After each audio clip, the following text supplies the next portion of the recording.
தமிழ்நாட்டில் எஸ்ஐஆர் பணிகள் கடந்த ஒரு மாசத்துக்கும் மேலா விறுவிறுப்பா நடந்துகிட்டு வந்துச்சு. கடந்த மாசம் 4ஆம் தேதியிலிருந்து தமிழகத்துல வீடு வீடா போய் வாக்கு மைய நிலை அலுவலர்கள் விண்ணப்ப படிவங்களை கொடுத்துக்கிட்டு வந்தாங்க. அந்த விண்ணப்ப படிவங்களை நிரப்பி திருப்பி கொடுக்கறதுக்கான கால அவகாசம் டிசம்பர் 14ஆம் தேதி வரை கொடுக்கப்பட்டிருந்துச்சு. தொடர்ந்து டிசம்பர் 19ஆம் தேதி வரைவு வாக்காளர் பட்டியலும் வெளியிடப்பட்டிருந்துச்சு. இந்த வாக்காளர் பட்டியலில் தமிழ்நாடு முழுவதும் சுமார் 97,37,000 வாக்காளர்கள் நீக்கம் செய்யப்பட்டிருக்கிறதா தமிழக தேர்தல் அதிகாரி அர்ச்சனா பட்நாயக் அறிவிச்சிருந்தாங்க. எஸ்ஐஆர் பணிகளுக்கு முன்னாடி தமிழ்நாட்டில் 6,14,41,587 வாக்காளர்கள் இருந்தாங்க.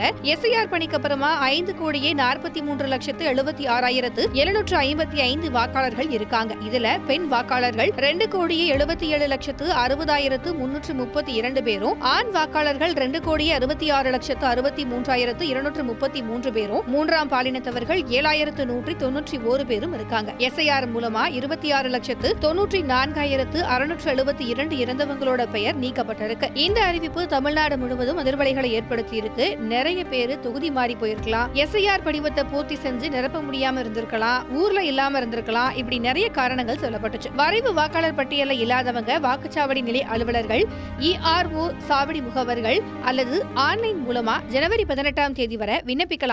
வரைவு வாக்காளர் பட்டியல்ல பேர் இல்லாதவங்க படிவம் 6 பூர்த்தி பண்ணி விண்ணப்பிக்கலாம் அப்படின்னு சொல்லப்பட்டிருக்கு. இந்த படிவத்தை வாக்குச்சாவடி நிலை அலுவலர், வாக்காளர் பதிவு அலுவலர், உதவி வாக்காளர் பதிவு அலுவலர் ஆகியோர் அலுவலகங்கள்ல நேரடியா போய் வாங்கிக்கலாம். அதோட இந்திய தேர்தல் ஆணையத்தோட ECINET செயலி அல்லது voters.eci.gov.in அப்படிங்கிற இணையதளம் மூலமாகவும் ஆன்லைன்ல விண்ணப்பிக்கலாம். புதுசா வாக்காளர் பட்டியல்ல பெயர் சேர்க்க மத்திய மாநில அரசு பொதுத்துறை நிறுவனங்கள்ல பணியாற்றக்கூடிய நிரந்தர ஊழியர் அல்லது ஓய்வூதியதாரருக்கு வழங்கப்பட்ட அடையாள அட்டை அல்லது ஓய்வூதிய ஆணைய ஆவணமா வழங்கலாம். 1/7/1987 முன்னாடி அரசு, உள்ளாட்சி அமைப்புகள், வங்கிகள், அஞ்சல் அலுவலகம், LIC, பொதுத்துறை நிறுவனங்கள் வழங்கின அடையாள அட்டை, சான்றிதழ் அல்லது பிற ஆவணங்களை வழங்கலாம். தகுதியான அதிகாரி வழங்கிய பிறப்பு சான்றிதழ், பாஸ்போர்ட், கல்வி சான்றிதழ், இருப்பிட சான்றிதழ், வன உரிமை சான்றிதழ், சாதி சான்றிதழ், குடும்ப பதிவேடு, அரசு வழங்கிய நிலம் அல்லது வீடு ஒதுக்கீட்டு சான்றிதழ், ஆதார் அட்டை, இந்த மாதிரியான